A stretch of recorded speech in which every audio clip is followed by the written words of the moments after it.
10706. Di sini saya ingin membuat video pembelajaran dari kelas 5, tema 7, peristiwa dalam kehidupan, subtema 1, peristiwa dalam masa penjajahan, pembelajaran 1. Assalamualaikum warahmatullahi wabarakatuh. Halo adik-adik, bagaimana kabar kalian, sehat? Alhamdulillah, luar biasa. Allahu Akbar. Sebelum kita mulai pembelajaran, alhamdulillah kita membaca doa terlebih dahulu. Silahkan ketua kelas dipimpin doa. Selanjutnya, kita akan menyanyikan lagu Indonesia Raya secara bersama-sama ya. Kita hitung ya, 1, 2, 3. Nah, selanjutnya Ibu akan mengecek kehadiran kalian. Apakah kalian hadir semua? Alhamdulillah kalau kalian hadir semua.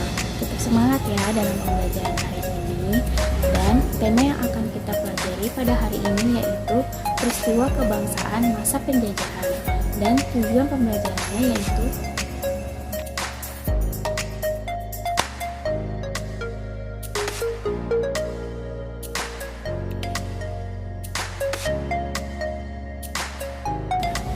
Nah, sebelumnya, Ibu minta kalian untuk menganalisis bacaan peristiwa dalam masa penjajahan. Ibu minta kalian untuk membacanya dalam arti selama 15 menit. Nah, ada banyak peristiwa dalam kehidupan. Ada peristiwa keluarga, pribadi, masyarakat, bahkan ada juga peristiwa yang dialami oleh bangsa dan negara. Peristiwa dapat dibedakan menjadi dua macam. Yang pertama, peristiwa yang menyenangkan atau peristiwa yang membuat kita senang. Yang kedua, ada peristiwa yang tidak menyenangkan atau peristiwa yang membuat kita sedih.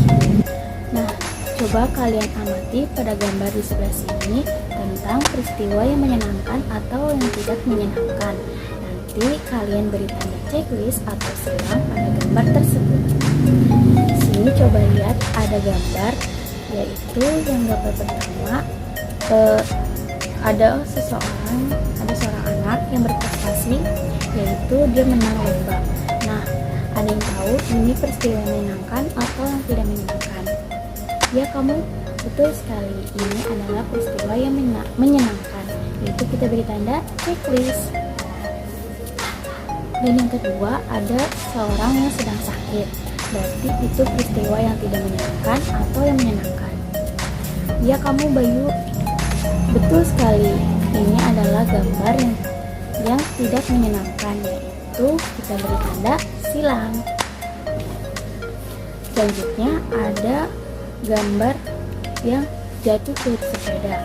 Ini adalah gambar yang tidak menyenangkan atau menyenangkan. Ya, betul sekali, ini gambar yang tidak menyenangkan, yaitu kita beri tanda silang. Lalu ada gambar merayakan ulang tahun, yaitu gambar yang menyenangkan atau yang tidak menyenangkan. Ya, kamu betul sekali, ini adalah gambar yang menyenangkan. Kita beri tanda checklist. Lalu ada rumah kebanjiran, yaitu peristiwa yang menyenangkan atau yang tidak menyenangkan. Ya, ini adalah peristiwa yang tidak menyenangkan. Kita beri tanda silang. Lalu ada gambar tamasya ke kebun binatang, yaitu peristiwa yang menyenangkan atau yang tidak menyenangkan.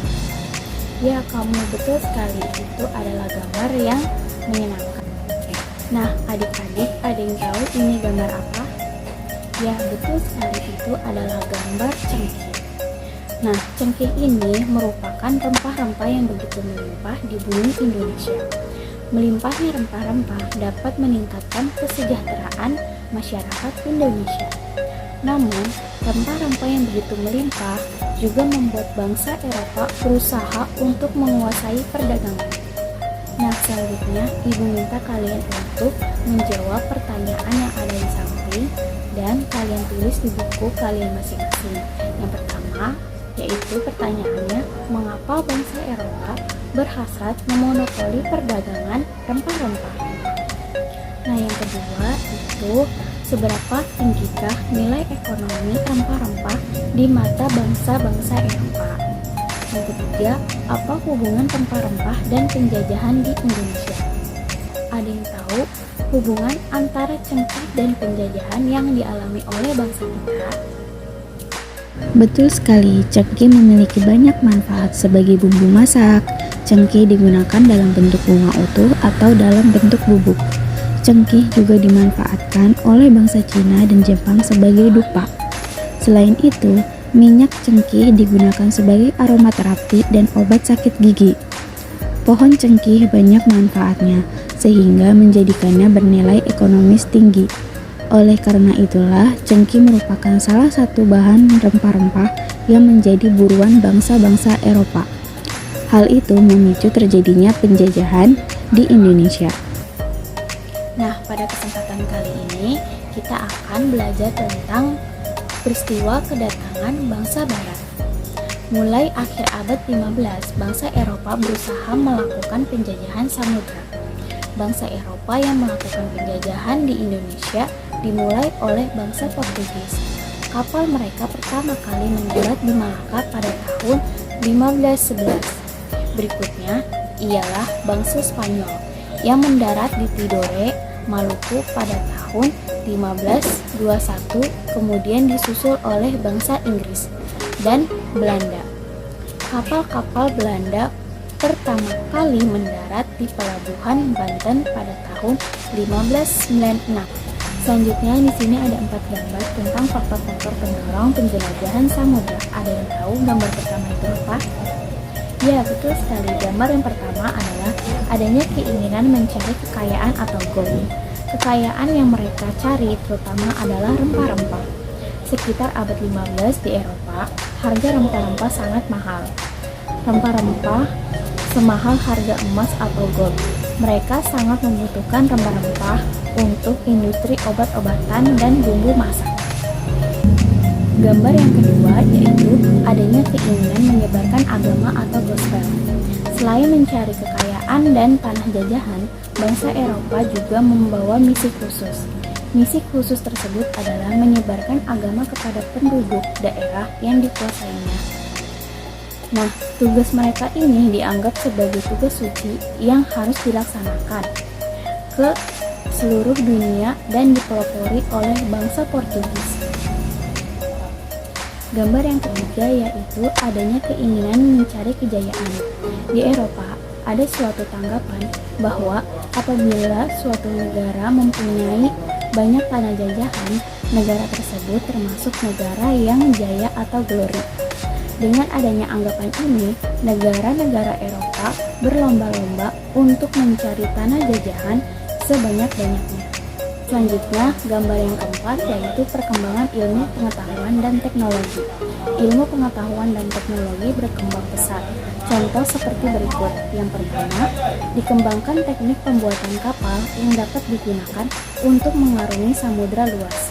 Dan yang kedua, ditemukannya mesin untuk persenjataan. Senjata dapat digunakan untuk melindungi pelayaran dari ancaman bajak laut dan sebagainya. Selanjutnya, Ibu minta kalian bersama kelompoknya melakukan studi pustaka dengan mencari informasi mengenai kedatangan bangsa-bangsa Eropa di Indonesia dengan membaca buku, majalah, atau internet. Ada seperti gambar yang di samping. Nah, kalian kerjakan di buku kalian ya, secara berkelompok. Dan membuat kesimpulan secara bersama-sama. Selanjutnya, kalian mengartikan kembali semboyan 3G, yaitu gold, glory, dan gospel pada gambar di samping. Adik-adik, Ibu ingin kalian membuat pengadaian berkaitan dengan kedatangan bangsa-bangsa Eropa di Indonesia dengan kalimat yang relevan sesuai dengan pemahaman kalian sendiri. Pada akhir kegiatan ini, Ibu mempersilahkan dari beberapa siswa untuk sukarela menceritakan hasil kerjanya. Selanjutnya pada gambar di samping yaitu gambar cengkeh. Adik-adik, kalian masih ingat cengkeh merupakan salah satu jenis rempah-rempah yang banyak manfaatnya. Harganya cukup tinggi dan sampai kini masih banyak masyarakat yang membudidayakannya. Untuk dapat mengambil manfaat cengkeh secara maksimal, setelah dipetik cengkeh kemudian dikeringkan dengan cara dijemur. Setelah proses penjemuran terjadi perubahan warna pada cengkeh. Pada proses pengeringan cengkeh ini terjadi perubahan warna yang disebabkan kalor atau panas. Dari proses tersebut, kita mengetahui pengaruh kalor atau energi panas, dalam hal ini matahari, terhadap benda. Sifat-sifat benda. Masih ingatkah kalian wujud-wujud benda? Nah, wujud-wujud benda itu pada gambar di samping, yaitu ada padat, cair, dan gas. Ayo sama-sama kita melakukan refleksi pembelajaran yang telah berlangsung. Yang pertama, apa saja yang telah dipelajari dari kegiatan hari ini? Apa saja yang akan dilakukan untuk menghargai perbedaan di sekitar? Ibu berikan kalian kesempatan untuk menyampaikan pendapat tentang pembelajaran yang telah diikuti. Selanjutnya, Ibu akan melakukan hasil belajar kalian pada hari ini. Karena waktu sudah habis, mari kita tutup dengan membaca hamdalah terlebih dahulu. Alhamdulillah. Kurangnya Ibu mohon maaf. Wassalamualaikum warahmatullahi wabarakatuh.